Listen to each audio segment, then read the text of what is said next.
Price the Lord. നമ്മൾ class തുടരാൻ പോവുകയാണ്.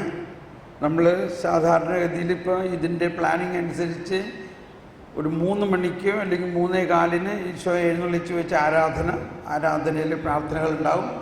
അതിനുശേഷം 4 മണിക്ക് നിർത്താമെന്നാണ് പ്ലാൻ. അത് വേണോ 4:15 വേണോ 4:30 വേണോ? 4:15 നിർത്തിയാൽ മതി എന്നുള്ളവരൊന്ന് കൈവെക്കാമോ? 4:15 കൈവീശി കാണിക്കാമോ? 4:15. ഓക്കെ. 4:30 നിർത്തണമെന്നുള്ളവരൊന്ന് 4:30 വരെ പോകാമെന്നുള്ളവരൊന്ന് കൈവെക്കാമോ? കുറേ പേരുണ്ടല്ലോ, ഏതാണ്ട് സമാസമാണ്. 4 മണിക്ക് നിർത്തണമെന്നുള്ളവരൊന്ന് കൈവെക്കാമോ? ആരുമില്ല, 1-2 പേരുള്ളൂ. അപ്പോൾ 4:30യും 4:15 ഏതാണ്ട് സമാസമമാണ്. ഓക്കെ, 4:15 നിർത്താൻ നോക്കാം. ഓക്കെ. അപ്പോൾ നിങ്ങൾക്ക് വീട്ടിൽ മഴയാണെങ്കിലൊക്കെ വീട്ടിൽ ചെല്ലണ്ടേ? നമുക്ക് ഇനിയും ചട്ടിയും കലവും അല്ലേ നമ്മളുടെ വീട്ടിൽ ചെല്ലണം. ഇപ്പോഴേ തന്നെ ഇനി അവിടെ ചെന്ന് ചട്ടിയും കലവും അരിയും വെച്ച് എങ്ങനെയെങ്കിലും വൈകുന്നേരത്തെ ഭക്ഷണമൊക്കെ ഉണ്ടാക്കി കൊടുക്കണ്ടേ? Price the Lord. നമ്മൾ ഇതുവരെ കേട്ടതിൽ നിന്നും നമുക്കൊരു സൂചന കിട്ടി. ജ്ഞാനസ്നാനത്തിലൂടെ ദൈവത്തിൻ്റെ ജ്ഞാനം നമ്മൾക്ക് ലഭിച്ചിരിക്കുന്നുവെന്നും മാത്രമല്ല ഒരുപാട് കാര്യങ്ങൾ നമുക്ക് ലഭിച്ചിട്ടുണ്ട്. അതിലേക്ക് നമുക്ക് പിന്നീട് പ്രവേശിക്കാം. ഇപ്പം നമ്മൾ ആ ജ്ഞാനത്തെക്കുറിച്ച് മാത്രമാണ് ചിന്തിക്കുന്നത്. ഇപ്പം നമ്മളും പലപ്പോഴും ജ്ഞാനത്തിൻ്റെ പുസ്തകം വായിക്കാറുണ്ട്. ജ്ഞാനത്തിൻ്റെ പുസ്തകത്തിൽ ഇപ്പോൾ സഹോദരൻ പറഞ്ഞ പോലെ അങ്ങയുടെ വിശുദ്ധ സ്വർഗത്തിൽ നിന്നും ജ്ഞാനത്തെ അയക്കണമേ, അങ്ങയുടെ സിംഹാസനത്തിൽ നിന്ന് ജ്ഞാനത്തെ അയക്കണമേ, അങ്ങയോടൊത്ത് വസിക്കുകയും ഈ പ്രപഞ്ചം സൃഷ്ടിച്ചപ്പോൾ ആ സൃഷ്ടിയിൽ അങ്ങയോടൊപ്പം പ്രവർത്തിക്കുകയും ചെയ്ത ജ്ഞാനത്തെ അയക്കണമേ എന്ന് സോളമൻ പ്രാർത്ഥിച്ചു, ഇല്ലേ? നമ്മളും ആ പ്രാർത്ഥന പ്രാർത്ഥിക്കാറുണ്ട്. ഞാനും കുറേ പ്രാർത്ഥിച്ചിട്ടുള്ളതാണ്, ഇപ്പോഴും പ്രാർത്ഥിക്കുന്നുണ്ട്. എന്നാൽ ഒന്ന് കൈവീശി കാണിച്ച എല്ലാവരും പ്രൈസ് ദി ലോർഡ്. ജ്ഞാനം നൽകണമേ. ശ്രദ്ധിക്കണം. എന്നാൽ ഈ സോളമൻ പ്രാർത്ഥിക്കുകയും പഴയ നിയമത്തിലെ സകല പ്രവാചകന്മാർ പ്രാർത്ഥിക്കുകയും ചെയ്ത ആ ജ്ഞാനം യേശുക്രിസ്തുവിലൂടെ വന്നിരിക്കുന്നു. Price the Lord. ആ ജ്ഞാനം യേശുക്രിസ്തുവിലൂടെ വന്നു കഴിഞ്ഞിരിക്കുന്നു. ആ ജ്ഞാനത്തിലാണ് നമ്മൾ സ്നാനപ്പെട്ടിരിക്കുന്നത്. അതാണ് ഈശോ പറഞ്ഞത്.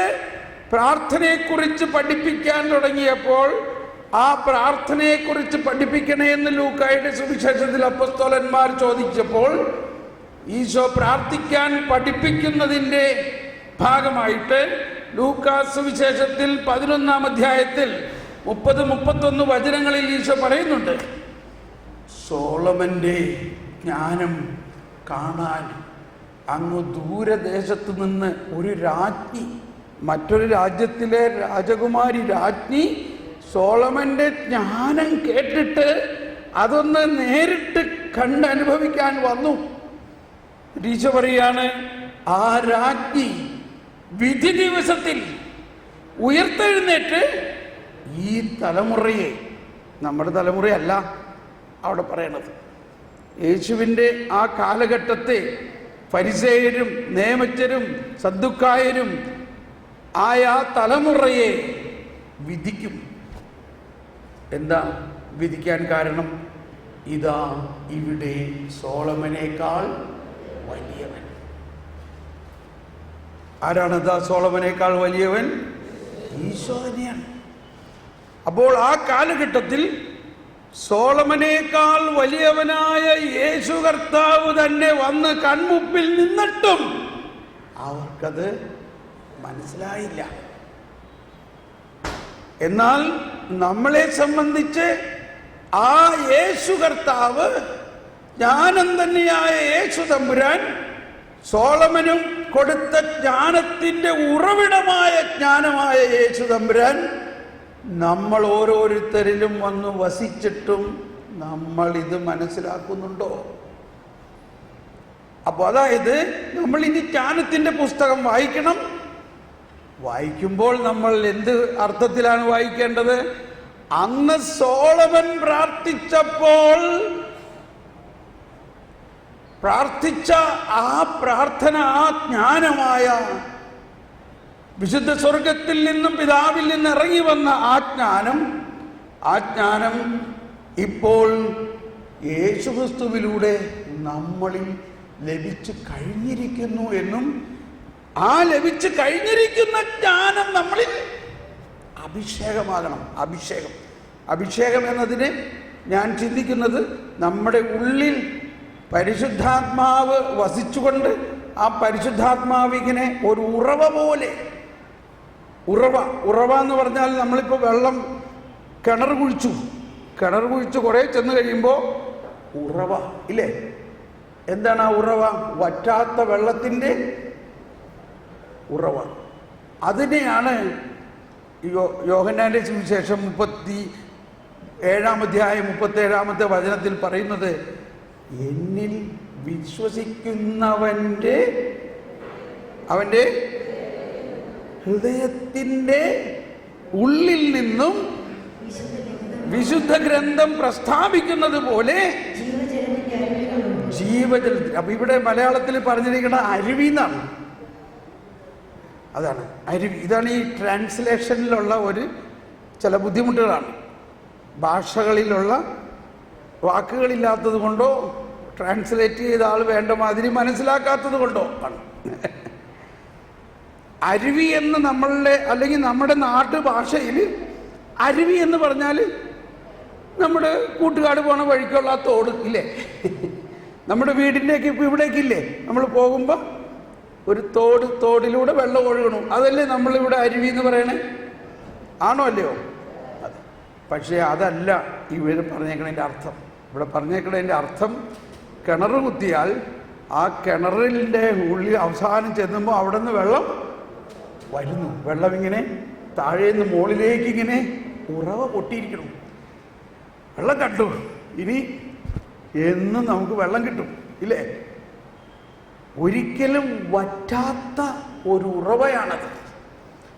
അത് വിശ്വസിക്കുന്ന ആളുടെ ഉള്ളിലേക്ക് കർത്താവ് ഈ ഉറവയെ തന്നെ അങ്ങ് കൊടുക്കുകയാണ്. ഉറവയിൽ നിന്നുള്ള വെള്ളമല്ല കൊടുക്കണേ, ആ ഉറവ തന്നെ അവനിലേക്ക് കൊടുക്കുകയാണ്. ഇതാണ് മനുഷ്യന് വിശ്വസിക്കാൻ ഏറ്റവും ബുദ്ധിമുട്ടുള്ളത്. കർത്താവ് നമുക്ക് എന്തെങ്കിലും തരുന്നു എന്നല്ലേ നമ്മൾ ഉദ്ദേശിക്കുന്നത്. നമ്മൾ രാവിലെ കേട്ടു, കർത്താവ് എന്താ നമുക്ക് തരുന്നത്? കർത്താവിനെ തന്നെ തരികയാണ്. ജീവന്റെ ഉറവയെ തന്നെ നമുക്ക് തരികയാണ്. അപ്പൊ ജീവന്റെ ഉറവയായ ആ ജ്ഞാനവും പരിശുദ്ധാത്മാവും ജ്ഞാനസ്നാനത്തിലൂടെ നമുക്ക് തന്നിരിക്കുകയാണ്. Praise the Lord.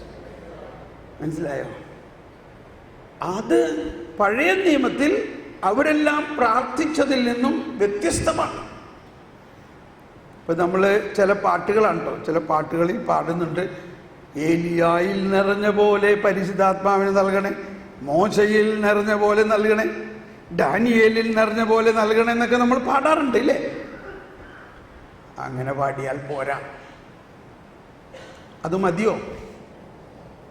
നമ്മളിപ്പോൾ ആരാ? നമ്മൾ ഓൾറെഡി പറഞ്ഞു കഴിഞ്ഞു, നമ്മൾ ആരാ? മറ്റൊരു ക്രിസ്തുവാണ്. അപ്പോൾ നമ്മളിൽ ആരുണ്ട്? എന്തുണ്ട്? കർത്താവ് ഈശോ മിശിഹായിൽ നിറഞ്ഞ പരിശുദ്ധാത്മാവ് നമ്മളിലുണ്ടോ? ഉണ്ട്. അപ്പൊ ഇനി എന്താ വേണ്ടേ? ഏലിയായിൽ നിറഞ്ഞ പോലെ വേണോ? കർത്താവ് ഈശോ മിശിഹായിൽ നിറഞ്ഞ പോലെ വേണോ? നിറഞ്ഞ പോലെ വേണോ എന്ന് പാടിയാലും ശരിയാവില്ല, കാരണം നിറഞ്ഞിരിക്കുകയാണിപ്പോ. അപ്പൊ എന്താ പാടേണ്ടത്? അതാണ് നമ്മളെ പാട്ടുകളൊക്കെ മാറ്റി എഴുതണം. അതാണ് നമ്മൾ എഴുതിയിരിക്കുന്ന പാട്ട്. എന്താ? ആത്മാവേ പരിശുദ്ധ ഹൃദയത്തിൽ വാഴും ആത്മാവേ നിറയണമേ, ജീവജലത്തിൻ അരുവിയായി എന്ന് കവിഞ്ഞു. മതി, കണ്ട? അപ്പോൾ നമ്മളുടെ ഇത് ഗാനമെല്ലാം ഒരു കവിതാത്മകതയാണ്. അപ്പം എങ്ങനെ വേണമെങ്കിലും നിങ്ങൾ എന്ത് വേണമെങ്കിലും പാടിക്കോ. പക്ഷെ നമ്മൾ അതിൻ്റെ എല്ലാം അർത്ഥം എന്താ മനസ്സിലാക്കേണ്ടത്? ഈ ജീവജലത്തിൻ്റെ ഉറവ നമ്മളിൽ തന്നെ ഉണ്ടെന്നും ആ ഉറവ നമ്മളിൽ കിണറ്റിൽ വെള്ളം നിറഞ്ഞ് തുളുമ്പുന്ന പോലെ നമ്മളിൽ നിറയണം. എല്ലാ പ്രാർത്ഥനകളുടെയും എല്ലാ കൂദാശകളുടെയും ലക്ഷ്യം ഇതൊന്നാണ്. എല്ലാ കൂദാശകളും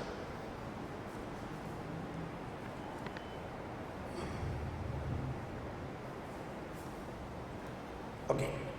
അപ്പോൾ പറഞ്ഞ കാര്യം ഒന്നും കൂടി പറയാണ്. ജ്ഞാനത്തിനെ അയക്കണമേ എന്ന് നമ്മൾ പ്രാർത്ഥിച്ചോ?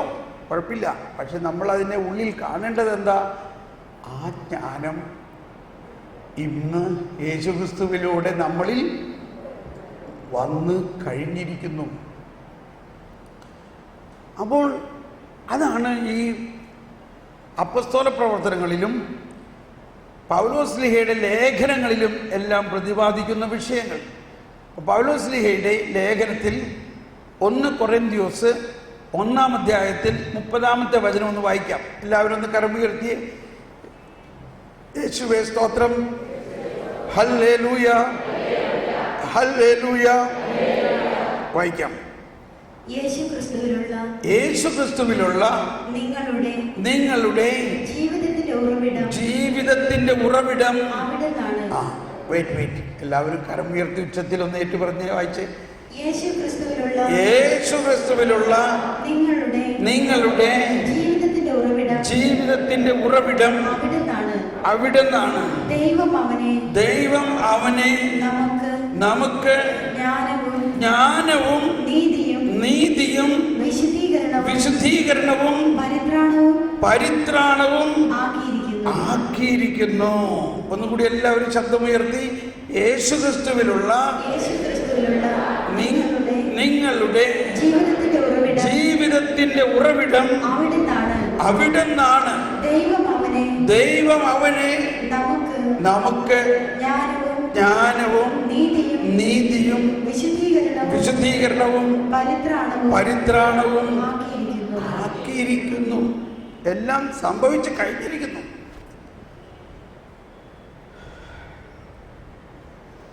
നമ്മൾ ഈ വിശുദ്ധ കുർബാനയുടെ കുർബാനയുടെ പുസ്തകം എടുത്ത് വിശുദ്ധ കുർബാനയിലെ പ്രാർത്ഥനകളെല്ലാം എല്ലാത്തിലും ഈ ആശയമാണ് നമ്മൾ. പക്ഷേ കുർബാനയൊക്കെ നന്നായിട്ട് പ്രാർത്ഥിച്ചു. കുർബാന കഴിഞ്ഞ് പുറത്തിറങ്ങുമ്പോൾ ഇതുമായിട്ട് യാതൊരു ബന്ധമില്ലാത്ത രീതിയിലാണ് നമ്മൾ പലപ്പോഴും ചിന്തിക്കുന്നത്. ഇപ്പോൾ കുർബാനയിലുള്ള ഒരു പ്രാർത്ഥനയാണ്, സർവജ്ഞനായ ഭരണകർത്താവ് ഇല്ലേ, അങ്ങയുടെ ഭവനത്തിൽ വസിക്കുന്നവരുടെ വിസ്മരണീയനായ പരിപാലകനും. ഇത് ഇനി സംഭവിക്കാനിരിക്കുന്ന കാര്യമാണോ അതോ സംഭവിച്ചു കഴിഞ്ഞതും സംഭവിച്ചു കൊണ്ടിരിക്കുന്നതുമായ കാര്യമാണോ? സർവജ്ഞനായ ഭരണകർത്താവും അങ്ങയുടെ ഭവനത്തിൽ വസിക്കുന്നവർ. നമ്മളാരാ? അങ്ങയുടെ ഭവനത്തിൽ വസിക്കുന്നവരാണ്. അങ്ങയുടെ ഭവനത്തിൽ വസിക്കുന്നവരുടെ വിസ്മരണീയനായ പരിപാലകനും. ഞാൻ അടുത്തത് കേട്ടോ, അടുത്തത് കേട്ടോ. ഒന്ന് കരമുയർത്തി എല്ലാവരും ചേർന്ന്. സകല നന്മകളുടെയും സകല സൗഭാഗ്യങ്ങളുടെയും ഉറവിടവുമായ ദൈവമേ, അങ്ങയോട് ഞങ്ങൾ അപേക്ഷിക്കുന്നു. അങ്ങയുടെ സ്വഭാവത്തിനൊത്ത വിധം എപ്പോഴും ഞങ്ങളെ കടാക്ഷിക്കുകയും അനുഗ്രഹിക്കുകയും ഞങ്ങളോട് കരുണ കാണിക്കുകയും ചെയ്യണമേ. പിതാവും പുത്രനും പരിശുദ്ധാത്മാവുമായ സർവേശ്വര എന്നേക്കും. കണ്ടോ, എന്നേക്കും എന്ന് പറഞ്ഞാൽ ഇതൊരിക്കലും അവസാനിക്കുന്നൊരു സംഭവമല്ല. ദൈവം എന്നത് എന്നേക്കുമാണ്. എല്ലാ പ്രാർത്ഥനയുടെ അവസാനം നമ്മളിങ്ങനെ പറയുന്നുണ്ട്, എന്നേക്കും. എന്നിട്ട് കുർബാന കഴിഞ്ഞ് പോണ ചേടത്തി പറയും, എൻ്റെ കർത്താവെ എങ്ങനെയെങ്കിലും എന്നും അവസാനിപ്പിച്ചെന്ന് പോയാൽ മതി, ഇങ്ങനെ ജീവിച്ചിട്ട് എന്ത് പ്രയോജനം. ഇവിടെ പ്രാർത്ഥിച്ചത് എന്താണ്? അത് കഴിഞ്ഞ് പോകുമ്പോൾ പറയണത് എന്താണ്? അത് കഴിഞ്ഞ് വീട്ടിൽ ചെന്ന് കഴിയുമ്പോൾ നിസ്സാരമായ ഒരു കാര്യം കണ്ടു കഴിഞ്ഞാൽ നമ്മൾ ഉടനെ പൊട്ടിത്തെറിക്കുമ്പോൾ നമ്മുടെ മക്കൾ എന്ത് പറയും? പറയണ്ട, അത് ഉണ്ടാവില്ലേ. അപ്പോൾ നമ്മളിൽ ലഭിച്ചിരിക്കുന്നത് സർവജ്ഞനായ ഭരണകർത്താവ്. എവിടെയാണ് ആ ഭരണകർത്താവ്? നമ്മുടെ ഉള്ളിലാണ്. അതാണ് ഇവിടെ നമ്മൾ കേട്ടത്. കൊരിന്ത്യർക്കാർക്ക് എഴുതിയ ലേഖനത്തിൽ നമ്മൾ കേട്ടു, നിങ്ങളുടെ ജീവിതത്തിൻ്റെ ഉറവിടം അവിടെ നിന്നാണ്. നമ്മുടെ ജീവിതത്തിൻ്റെ ഉറവിടം അവിടെ നിന്നാണ്. ദൈവം തന്നെയാണ് നമ്മുടെ ജീവിതത്തിൻ്റെ ഉറവിടം. എന്നിട്ട് എന്ത് ചെയ്തിരിക്കുന്നു? ദൈവം, അതായത് പിതാവായ ദൈവം യേശുവിനെ നമുക്കായി എന്താക്കിയിരിക്കുന്നു? ജ്ഞാനവും നീതിയും വിശുദ്ധീകരണവും പരിത്രാണവും ആക്കി കഴിഞ്ഞിരിക്കുന്നു. ഇനി ഒന്നും ചെയ്യാനില്ല. നമ്മൾ ഈ ആക്കി കഴിഞ്ഞ, നമ്മളിൽ വന്ന് നിറഞ്ഞിരിക്കുന്ന ഈ അനുഗ്രഹത്തെ അനുഭവിച്ച് ആ അനുഭവത്തിൽ ജീവിക്കാൻ മതി. നമ്മൾ രാവിലെ ഒരു അമ്മാമ്മയുടെ കാര്യം പറഞ്ഞില്ലേ? അമ്മാമ്മയുടെ മകൻ അവിടെ നിന്ന് ഡോളർ നോട്ട് അയക്കുന്നു. പക്ഷെ അമ്മാമ്മയ്ക്ക് മനസ്സിലാവുന്നില്ല ഇത് ഡോളർ എന്ന് പറഞ്ഞാൽ എന്താണ്. എന്ന പോലെ നമുക്കറിയാൻ പറ്റാത്തതിലും വലിയതാണത്, നിഗൂഢമാണത്. സർവജ്ഞനും ആയ ദൈവം കർത്താവ് വിസ്മരണീയമായ ഒരു കാര്യം നമ്മൾ ചെയ്യുന്നു. അത് വിസ്മരണീയമായതുകൊണ്ടാണ് നമുക്ക് ജ്ഞാനസ്നാനത്തിൻ്റെ ആവശ്യം. ജ്ഞാനസ്നാനത്തിലൂടെ, പരിശുദ്ധാത്മാവിൻ്റെ ജ്ഞാനത്തിലൂടെ നമ്മളിൽ ദൈവത്തെക്കുറിച്ചുള്ള വെളിപാട് തുറന്നിരിക്കുന്നു. നമുക്കൊന്നിങ്ങനെ പ്രാർത്ഥിക്കാം. ഒന്ന് എഴുന്നേറ്റ് നിന്നാലോ? ഉറക്കം ഇല്ലാതിരിക്കാൻ വേണ്ടിയാണ്. ഒന്ന് എഴുന്നേറ്റ് നിന്ന് കൈകളൊന്ന് ഉയർത്തി, ഒന്ന് വീശി, ഒന്ന് സ്തുതിച്ച്, യേശുവേ സ്തോത്രം, യേശുവേ നന്ദി, ഹല്ലേലൂയ, ഹല്ലേലൂയ, ഹല്ലേലൂയ. കത്തണ മണം, ഹല്ലേലൂയ, ഹല്ലേലൂയ, ഹല്ലേലൂയ. എന്തോ കത്തണ മണം വരണ്ടല്ലോ. ഹല്ലേലൂയ. ഒന്ന് സ്തുതിച്ചോ, സ്തുതിച്ച്. എന്തോ കത്തുന്ന മണം വരുന്നുണ്ട് ഇവിടെ.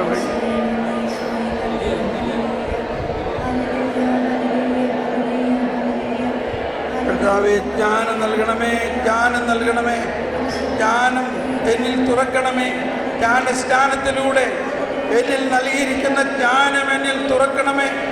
പരിശുദ്ധാത്മാവേ, ജ്ഞാനം എന്നിൽ തുറക്കണമേ. ഓ പരിശുദ്ധാത്മാവേ, ജ്ഞാനം എന്നിൽ തുറക്കണമേ. Praise the lord. നമുക്കിരിക്കാം. ഷാജി, ഫീഡ്ബാക്ക് ഒന്ന് തിരിച്ചാലോ?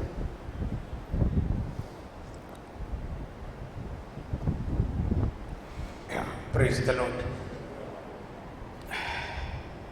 നമ്മളിങ്ങനെ ആദ്യത്തെ ദിവസം കടന്നു പോകാൻ അല്പം ബുദ്ധിമുട്ടാണ്. രണ്ടാമത്തെ ദിവസമാകുമ്പോൾ നമ്മൾ കുറേയും കൂടി ഫ്രീ ആവും. മൂന്നാമത്തെ ദിവസമാകുമ്പോൾ ഭയങ്കര ലഹരിയായി മാറും. ഈ ജ്ഞാനം നമ്മളിൽ ഉണ്ടാക്കുന്ന ഒരു ആദ്യത്തെ അവസ്ഥ നമുക്ക് സ്വീകരിക്കാൻ പറ്റാത്തൊരവസ്ഥയാണ്. കാരണം നമ്മൾ ഇത്രയും ദിവസവും ചിന്തിക്കുകയും വളരെ എളുപ്പം മനസ്സിലാക്കുകയും ചെയ്തിരിക്കുന്ന പല കാര്യവും നമ്മളിപ്പോൾ മനസ്സിലാക്കുകയാണ് അതങ്ങനെയല്ല, അതങ്ങനെയല്ല,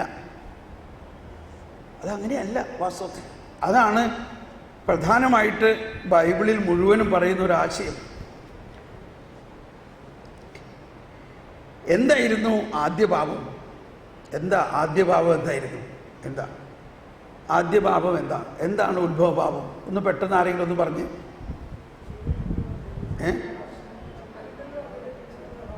ചെയ്യരുതെന്ന് പറഞ്ഞത് ചെയ്തു. എന്താ ഉത്ഭവ പാപം? അനുസരണക്കേട് ഒരു ഉത്തരമായി. വേറെ എന്തെങ്കിലും? ഓക്കെ, അപ്പോൾ ഒരുപാട് ഉത്തരങ്ങളുണ്ടാകാം. പക്ഷേ വാസ്തവത്തിൽ എന്തായിരുന്നു ഉത്ഭവ പാപം? എന്താണ് അവരോട് ചെയ്യരുതെന്ന് പറഞ്ഞത്? ഇന്ന വൃക്ഷത്തിൻ്റെ ഫലം ഭക്ഷിക്കരുതെന്ന് പറഞ്ഞു. എന്താണ് ആ വൃക്ഷം? ജ്ഞാനത്തിൻ്റെ വൃക്ഷമാണ്. നന്മതിന്മകളുടെ അറിവിൻ്റെ വൃക്ഷത്തിൻ്റെ ഫലം ഭക്ഷിക്കരുത്. എല്ലാവരും കൈവീശി ഒന്ന് യേശുവേ സ്തോത്രം, യേശുവേ നന്ദി. ശ്രദ്ധിക്കണേ, നന്മതിന്മകളുടെ അറിവിൻ്റെ വൃക്ഷത്തിൻ്റെ ഫലം ഭക്ഷിച്ചാൽ നന്മതിന്മ അറിയും. നമ്മൾ നോക്കുമ്പോൾ നല്ല കാര്യമല്ലേ? അതാണ് നമുക്ക് മനസ്സിലാകാത്തത്. നന്മതിന്മകളുടെ അറിവിൻ്റെ വൃക്ഷത്തിൻ്റെ ഫലം ഭക്ഷിച്ചു എന്നതാണ് ഉത്ഭവഭാവം. നന്മതിന്മകൾ മനുഷ്യൻ്റെ ബുദ്ധിക്ക് അറിയുക സാധ്യമല്ല. നന്മതിന്മകൾ ദൈവത്തിന് മാത്രം അറിയാവുന്നതും ദൈവത്തിൻ്റെ ആ ജ്ഞാനത്തിലൂടെ നമ്മളിലേക്ക് പകരുന്നതുമാണ് നന്മതിന്മകളുടെ അറിവ് എന്ന് പറയുന്നത്.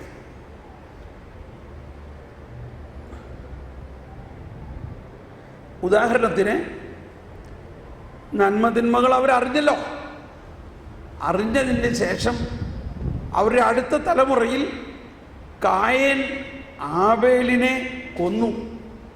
കായനെ സംബന്ധിച്ച് കായൻ എന്ത് വിചാരിച്ചു? ഇവനെ കൊന്നാലേ എനിക്ക് നന്മയുള്ളൂ. കണ്ടോ, നന്മതിന്മ അവൻ അറിഞ്ഞോ ഇല്ലയോ? നന്മതിന്മ അറിഞ്ഞിട്ട് അവൻ ചെയ്ത കാര്യം കണ്ടോ? ഇപ്പോൾ ആ നന്മതിന്മ അറിഞ്ഞത് കൊണ്ട് എന്ത് പ്രയോജനം ഉണ്ടായി? അപ്പോൾ ആ നന്മതിന്മയുടെ അറിവ് എന്ന് പറയുന്നത് നമുക്ക് എളുപ്പം മനസ്സിലാകാൻ ഞാൻ വേറൊരു ആശയം പറയാം. നന്മതിന്മ അവർ അറിഞ്ഞത് ദൈവത്തെ കൂടാതെയാണ് അവരറിഞ്ഞത്. അവരെങ്ങനെ അറിഞ്ഞു? ദൈവത്തെ കൂടാതെ.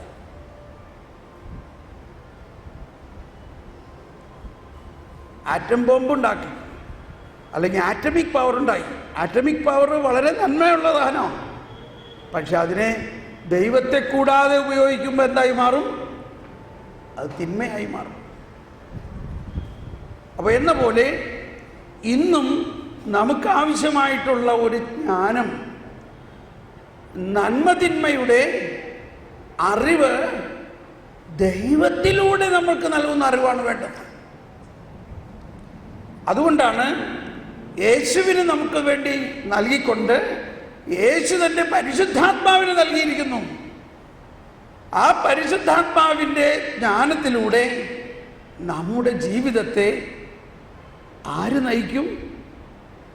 യേശു നയിക്കും, പരിശുദ്ധാത്മാവ് നയിക്കും.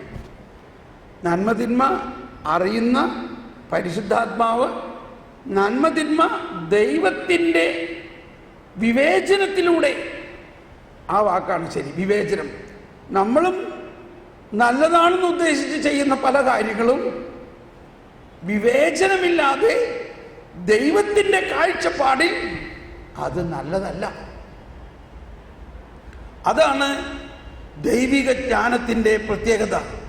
ദൈവിക ജ്ഞാനം നമുക്ക് കിട്ടിക്കഴിയുമ്പോൾ ദൈവത്തിൻ്റെ കാഴ്ചപ്പാടിലൂടെ ഓരോ കാര്യത്തെ നമ്മൾ കാണാൻ ശ്രമിക്കും. ഒരു ഉദാഹരണം പറയുകയാണെങ്കിൽ, നമുക്ക് തോന്നി അവിടുത്തെ ആ ബിസിനസ് അയാൾ നന്നായിട്ട് പോകുന്നുണ്ടല്ലോ, അതേമാതിരി നമുക്കൊരു ബിസിനസ് തുടങ്ങാം.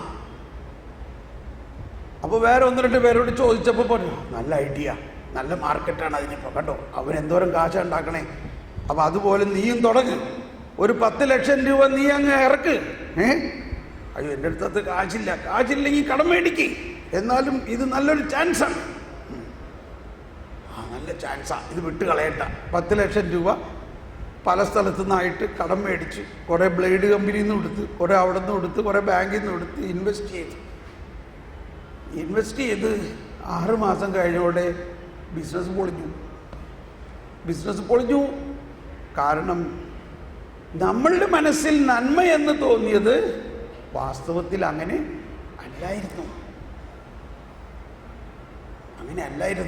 അത് ദൈവത്തെ സംബന്ധിച്ച് നന്മ അല്ലായിരുന്നു. ഒരു ടീച്ചർ, പാവൻ ടീച്ചർ, എപ്പോഴും അവിടെ ഞാൻ പറയണതാണ്. ഞാൻ ആ ടീച്ചറിനോട് ഒന്ന് ചോദിച്ചു, ടീച്ചർ ഇത്രയും നാൾ എന്താ പഠിപ്പിച്ചേ?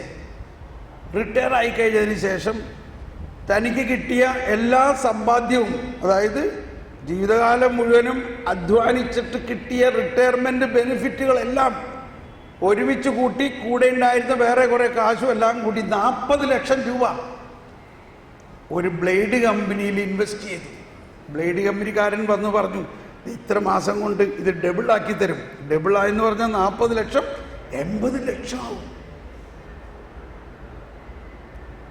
ഈ ടീച്ചർ 40 ലക്ഷം രൂപ ഈ ബ്ലേഡ് കമ്പനിക്കാരനങ്ങ് കൊടുത്തു.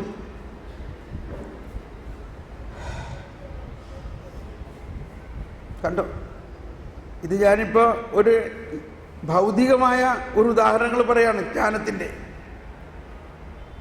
വിവേചനത്തോടെയാണോ ഇത്?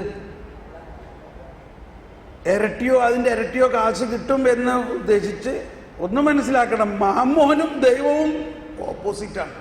മാമോനും ദൈവവും എതിരാണ്.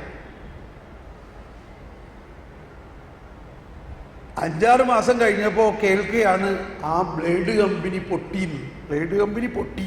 ബ്ലേഡ് കമ്പനിയുടെ മുതലാളിമാർ മുങ്ങി. ഇവിടെ ഒന്നുമില്ല. ബ്ലേഡ് കമ്പനി ഉണ്ടാക്കാനും പൊട്ടിക്കാനും ഇത്ര പേര് സമയമായിട്ട് വേണോ? എന്ത് പറയണു ചേട്ടന്മാരെ അല്ലേ? എന്നിട്ട് ഈ ടീച്ചർ ധ്യാനത്തിന് വന്നിരിക്കുന്ന വിഷയം ഇതാണ്, എന്ത് ചെയ്യും ഞാൻ? 40 ലക്ഷം രൂപയും അതിൻ്റെ പലിശയും എല്ലാം പോയി. എൻ്റെ ജീവിതം ഞാൻ എന്ത് ചെയ്യും? എനിക്കിനി വേറെ ഒരു ആശ്രയമില്ല. ഞാൻ എടുത്ത വഴിക്ക് ഞാൻ ചോദിച്ചത് ഇതാണ്, ടീച്ചർ എന്ത് ജ്ഞാനമാണ് ഇത്രയും നാളും പിള്ളേരെ പഠിപ്പിച്ചത് പറയും.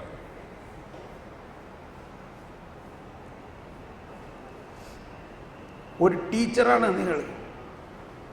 നിങ്ങൾ എന്താണ് വേണ്ടിയിരുന്നത്? നിങ്ങൾക്ക് ദൈവിക ജ്ഞാനം വേണമായിരുന്നു. അപ്പോൾ ഞാനിപ്പോഴും അവർക്ക് വേണ്ടി പ്രാർത്ഥിക്കുന്നത് ഇത് തന്നെയാണ്. തീർച്ചയായിട്ടും ഇതിന് ദൈവം ഒരു വഴി കാണിച്ചു തരും. പക്ഷെ അത് മാനുഷിക ബോധ്യത്തിലൂടെയല്ല. അപ്പോൾ ഇന്ന് നിലവിൽ നമ്മുടെ ജീവിതത്തിലെ പ്രശ്നങ്ങളും കഷ്ടതകളും ഉണ്ടെങ്കിൽ അതിൻ്റെ പ്രധാന കാരണം എന്താ? വിവേചനം ഇല്ലാതെ, ദൈവിക ജ്ഞാനത്തിലൂടെ അല്ലാതെ നമ്മൾ ചില തീരുമാനങ്ങൾ എടുത്തത് ഒരു വിധത്തിൽ പറഞ്ഞാൽ പാളിപ്പോയി, വിജയിച്ചില്ല. അതുമൂലം ഉണ്ടാകുന്ന ദുഃഖവും ദുരിതങ്ങളുമാണ്. എന്നാൽ വിഷമിക്കണ്ട, അതിനും മാറാൻ ദൈവത്തിൻ്റെ ജ്ഞാനത്തിന് സാധിക്കും. ഇതിപ്പോൾ ഞാൻ ഭൗതികമായ കാര്യങ്ങളാണ് പറഞ്ഞത്. എന്നാൽ പൗലോസ്ലീഹയുടെ ലേഖനങ്ങളിലും ഈശോയുടെ പ്രബോധനങ്ങളിൽ ഈശോ പറയുന്നത് മുഴുവനും ദൈവത്തെക്കുറിച്ചുള്ള അറിവ് ഇന്നത്തെ ലോകത്തിലെ ജനതയ്ക്ക് പരിശുദ്ധാത്മാവിലൂടെ, ജ്ഞാനത്തിലൂടെ വെളിപ്പെടുത്തുന്നു എന്നതാണ്. ചില സമയത്ത് ഞാൻ ഇങ്ങനെ ധ്യാനിപ്പിക്കുമ്പോൾ ചില അച്ഛന്മാരെൻ്റെ അടുത്ത് വന്ന് ചോദിക്കും, നീ എങ്ങനെ ഇതെല്ലാം പഠിച്ചു? ചിലപ്പോൾ നിങ്ങൾക്കും ആഗ്രഹം ഉണ്ടാവില്ലേ? നീ ഒരു കോളേജിൽ ദൈവശാസ്ത്രമൊന്നും പഠിക്കാതെ ഇതൊക്കെ എങ്ങനെ പഠിച്ചു എന്ന് പറയുമ്പോൾ ഞാൻ പറയുന്നത് ഇതാണ്, ഞാൻ ചെയ്തത് ഇതാണ്. ഞാൻ അതിരാവിലെ എഴുന്നേറ്റിരുന്ന് ജ്ഞാനത്തിന് വേണ്ടി പ്രാർത്ഥിക്കും. അതിരാവിലെ എഴുന്നേറ്റ്. അതെന്താ അതിരാവിലെ എഴുന്നേൽക്കണതിൻ്റെ ആവശ്യം? ഇതാണ് മനസ്സിലാക്കേണ്ടത്. അപ്പം നമ്മളെല്ലാവരും, എനിക്കറിയാം, മിക്കവാറും പ്രത്യേകിച്ച് അമ്മച്ചിമാരെല്ലാവരും അതിരാവിലെ എണീക്കുന്നവരാണ്. പക്ഷെ നമ്മൾ അതിരാവിലെ എഴുന്നേറ്റ് കഴിഞ്ഞാൽ അന്നത്തെ ജോലിയും അന്നത്തെ പ്രാരാബ്ദവുമായിട്ട് ഉടനെ ജോലിയിലേക്ക് ഇറങ്ങുകയാണ്. അത് നിർത്തണം. അത് നിർത്തിയിട്ട് ഒരു 10 മിനിറ്റ് തുടങ്ങാൻ വേണ്ടി പറയാണ്. 10 മിനിറ്റ്, 1 മണിക്കൂറാണ് വേണ്ടത്. ഒരു 10 മിനിറ്റ് അവിടെ ഇരിക്കുക. എന്നിട്ട് എന്ത് പ്രാർത്ഥിക്കണം? ദൈവമേ, ഇന്നത്തേക്ക് ആവശ്യമുള്ള ജ്ഞാനം, ഇന്നത്തേക്ക്, നാളത്തെ കാര്യം ചോദിക്കുകയും വേണ്ട, ഇന്നത്തേക്കും ആവശ്യമുള്ള ജ്ഞാനം എനിക്ക് തരണേ. ഞാൻ നിങ്ങളെ കുറ്റപ്പറയണമായിട്ട് തോന്നുന്നുണ്ടോ? ഇല്ലല്ലോ. ഞാൻ അങ്ങനെ പറഞ്ഞു പോയാൽ എന്നോട് ക്ഷമിക്കണം. ഞാൻ പറയുന്നത് മുഴുവനും നിങ്ങളെപ്പോലെയുള്ള ഒരാളായിട്ട് നിങ്ങളോടൊപ്പം എങ്ങനെ നമ്മൾ ഈ ക്രിസ്തീയ ജീവിതത്തിൽ ക്രിസ്തു തന്നിരിക്കുന്ന ഉറവ നമ്മുടെ ജീവിതബന്ധിയാക്കണമെന്നുള്ളതാണ്. നിങ്ങൾ എന്തെല്ലാം പരാജയമുള്ളവരായാലും അതെല്ലാം പുതുമയാക്കാവുന്നതാണ് ഈ ജ്ഞാനം. എന്തെല്ലാം പ്രശ്നമുണ്ടെങ്കിലും. അതാണ് മല മാറുമെന്ന് പറയുന്നതിൻ്റെ അർത്ഥം. അപ്പോൾ നമ്മളുടെ ജീവിതത്തിലുണ്ടാകേണ്ട ഒരു വ്യത്യാസം, ഈശോ തന്നെ അതിരാവിലെ എഴുന്നേറ്റ് ഒരു വിജന സ്ഥലത്ത് പോയി ഏകാന്തതയിൽ പ്രാർത്ഥിച്ചു എന്നാ പറയണേ. ഔസേപ്പിതാവും മാതാവിനെ കുറിച്ച് നമ്മൾ ചിന്തിക്കുമ്പോഴെല്ലാം അവരെ കാണേണ്ടത്, സുവിശേഷത്തിൽ ഇത്രയും മൗനം വീക്ഷിച്ചിട്ടുള്ള വേറെ ആരെങ്കിലും ഉണ്ടോ? എന്താണ് അവരുടെ മൗനതയുടെ കാരണം? അവരുടെ മൗനതയുടെ കാരണം അവർ ജ്ഞാനികളായിരുന്നു. അവർ ജ്ഞാനികളായിരുന്നു. നമ്മളുടെ നാട്ടിൽ പറയാറില്ലേ, നിറകുടം തുളുമ്പുകയില്ല എന്ന്, ഇല്ലേ? ജ്ഞാനം നിറയുകയാണെങ്കിൽ നമ്മളിങ്ങനെ കുറേ പറയില്ല, പറയേണ്ടി വരില്ല. ജ്ഞാനം എല്ലാം നടത്തും. ഓക്കെ, ഈശോയുടെ തന്നെ ഒരു കരം വീശിക്കൊണ്ട് യേശുവേ സ്തോത്രം, യേശുവേ നന്ദി, യേശുവേ സ്തോത്രം, യേശുവേ നന്ദി. ഈ വചനം ഒന്ന് വായിക്കാം ജെസ്സി. ലൂക്കായുടെ സുവിശേഷത്തിൽ 11-ാം അധ്യായമാണ് നമ്മൾ നേരത്തെ കേട്ടത്. 10-ാം അധ്യായത്തിൽ 21-ാമത്തെ വചനത്തിൽ ഈശോ പറയുന്നത് ഇതാണ്: പരിശുദ്ധാത്മാവിൽ നിറഞ്ഞ് ആ സമയം തന്നെ പരിശുദ്ധാത്മാവിൽ ആനന്ദിച്ച് അവൻ പറഞ്ഞു, സ്വർഗത്തിന്റെയും ഭൂമിയുടെയും കർത്താവായ പിതാവേ, അവിടുത്തെ ഞാൻ സ്തുതിക്കുന്നു. എന്തെന്നാൽ അങ്ങ് ഇവ ജ്ഞാനികളിൽ നിന്നും ബുദ്ധിമാന്മാരിൽ നിന്നും മറച്ചു വെക്കുകയും ശിശുക്കൾക്ക് വെളിപ്പെടുത്തുകയും ചെയ്തു. ഇതെന്താ അതിന്റെ അർത്ഥം? ഇപ്പൊ ജ്ഞാനികളും ബുദ്ധിമാന്മാരെന്നും ഇവിടെ പറയുന്നത് ഫരിസേയരും നിയമജ്ഞരും. അവർ നിയമം മുഴുവനും പഠിച്ചിട്ടുള്ളവരാണ്.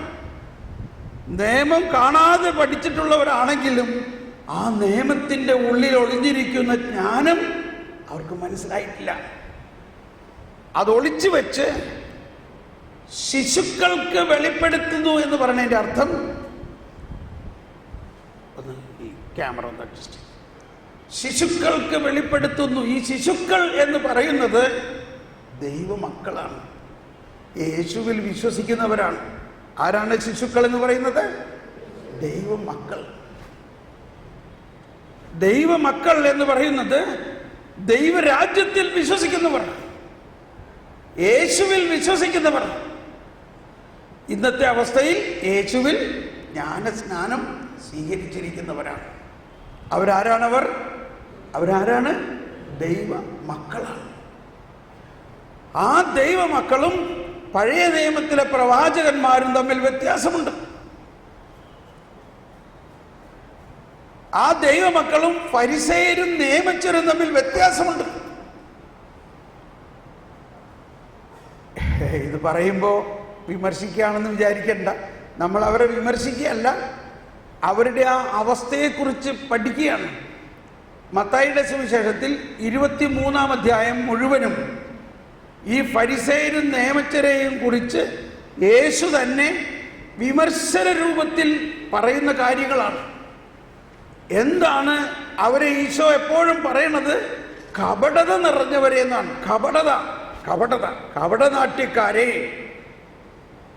23-ാം അധ്യായത്തിൽ 5-ാമത്തെ വചനം പറയുന്നതിൻ്റെ അർത്ഥം നിങ്ങളൊന്ന് മനസ്സിലാക്കാൻ ശ്രമിക്കുക. 5-ാമത്തെ വചനം പറയുന്നത് മറ്റുള്ളവർ കാണുന്നതിന് വേണ്ടിയാണ് അവർ തങ്ങളുടെ പ്രവൃത്തികളെല്ലാം ചെയ്യുന്നത്. തന്നെ ചെയ്യുന്നത്. അവർ തങ്ങളുടെ നെറ്റിപ്പട്ടങ്ങൾക്ക് വീതിയും വസ്ത്രത്തിന്റെ തൊങ്ങലുകൾക്ക് നീളവും കൂട്ടുന്നു. ഇത് മലയാളത്തിൽ എന്ത് മനസ്സിലായി? നെറ്റിപ്പട്ടത്തിന് വീതി കൂട്ടി എന്ന് പറഞ്ഞാൽ നമുക്ക് എന്ത് മനസ്സിലായി? പറയും. അതാണ് പഠന വിഷയമാക്കണം. നമുക്ക് നെറ്റിപ്പട്ടം എന്ന് പറഞ്ഞാൽ ഒന്നേ അറിയുള്ളൂ. എന്താ? ആനയുടെ നെറ്റിപ്പട്ടം. അപ്പോൾ ഇവിടെ പറഞ്ഞിരിക്കുന്ന ഭാഷ, അതിൻ്റെ മൂലാർത്ഥം എന്താണെന്ന് മനസ്സിലാക്കാൻ മറ്റ് ഭാഷകൾ പഠിക്കണം. അപ്പോൾ നെറ്റിപ്പട്ടം എന്ന് പറയുന്നത് അവരിൽ നിയമജ്ഞരും ചില ഫരിസേയ പ്രമാണികളും നിയമം പഠിച്ചിരിക്കുന്നവരായിരുന്നുള്ളത് മറ്റുള്ളവരെ അറിയിക്കാൻ, അതായത് നിയമം എന്ന് പറഞ്ഞാൽ തോറ, ഈ മോശയുടെ 5 ഗ്രന്ഥങ്ങളും അവർക്ക് ബൈഹാർട്ടാണ്.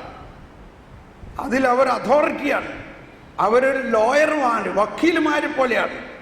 അപ്പോൾ ആ നിയമത്തിൽ പ്രധാനമായ 10 കൽപ്പനകൾ എഴുതി ഒരു പെട്ടിയിലാക്കി ആ പെട്ടി നെറ്റിപ്പട്ടം പോലെ കെട്ടിവെക്കുന്നതിനെയാണ് ഇവിടെ പറയുന്നത് നെറ്റിപ്പട്ടമെന്ന്. വിശുദ്ധ നാട്ടിലെല്ലാം പോയിട്ടുള്ളവർക്ക് ചില ദിവസങ്ങളിൽ ചില ആളുകൾ ഇങ്ങനെ ഇത് കെട്ടിവെച്ചിട്ട് വരുന്നത് കാണാം. അതിനെ ഇംഗ്ലീഷിൽ പറയുന്നത് ഫിലാക്ടറീസ് എന്നാണ് പറയുന്നത്. Phylacteries. They broadened their phylacteries and widened their tassels. അവരുടെ ലോഹയുടെ അകത്ത് നൂല് പോലെ ഇങ്ങനെ നമ്മൾ അച്ഛൻ ഊറാല ഇടുന്ന പോലെ ഒരു ഊറാല പോലെ ഒരു സാധനം അവരുടെ ലോഹയുടെ അകത്ത് തന്നെ ഉണ്ടാവും. അത് 10 കൽപ്പനകൾ എപ്പോഴും അവരെ മനസ്സിൽ ഉണർത്തുന്ന ഒരു ഓർമ്മയാണത്. ഞാൻ ഈ കുറച്ച് നാൾ മുമ്പ് അമേരിക്കയിൽ നിന്ന് ജർമ്മനിയിലേക്ക് വരുമ്പോൾ റഷ്യ വഴിക്കാണ് വന്നത്. മോസ്കോയിൽ ഇറങ്ങിയിട്ടാണ് വന്നത്. അന്ന് എന്നെ ഏറ്റവും ആകർഷിച്ചത് നിരവധി യഹൂദർ അവിടെ ഉണ്ടായിരുന്നു. അപ്പോൾ ഞാനിത് കാണുന്നുണ്ട്. ഈ നെറ്റിപ്പട്ടമില്ലെങ്കിലും അവരുടെ ഊറാല ഇങ്ങനെ നൂലായിട്ട് കുറേ നൂലുകൾ ഇങ്ങനെ തൂങ്ങി കിടക്കണ കാണാം. ഇപ്പോൾ ഇതേമാതിരി പാൻറ്റും ഷർട്ടും ഇട്ടേക്കണവരാണെങ്കിലും ഈ 2 വശത്തുനിന്നും കുറേ നൂലുകൾ ഇങ്ങനെ തൂങ്ങിക്കിടക്കും. ആ നൂലുകളുടെ അർത്ഥം നിങ്ങൾ 10 പ്രമാണങ്ങളും കണിശമായി പാലിക്കാൻ ബാധ്യസ്ഥരാണ് എന്ന് എപ്പോഴും അവരെ ഓർമ്മിപ്പിക്കുന്നതാണത്. അപ്പോൾ അവർ അവരുടെ നെറ്റിപ്പട്ടങ്ങൾക്ക് വീതി കൂട്ടിയും, അപ്പോൾ ഒരുപാട് ദേവപണ്ഡിതരാണെങ്കിൽ കുറേം കൂടി വലിയ ഒരു പെട്ടിയിൽ കെട്ടിവെച്ച് അവരുടെ ഊറാലകൾക്ക് നീതി കൂട്ടിയും അവരിങ്ങനെ പരസ്യ സ്ഥലങ്ങളിൽ വലിയ ആളുകളായിട്ട് നടക്കും.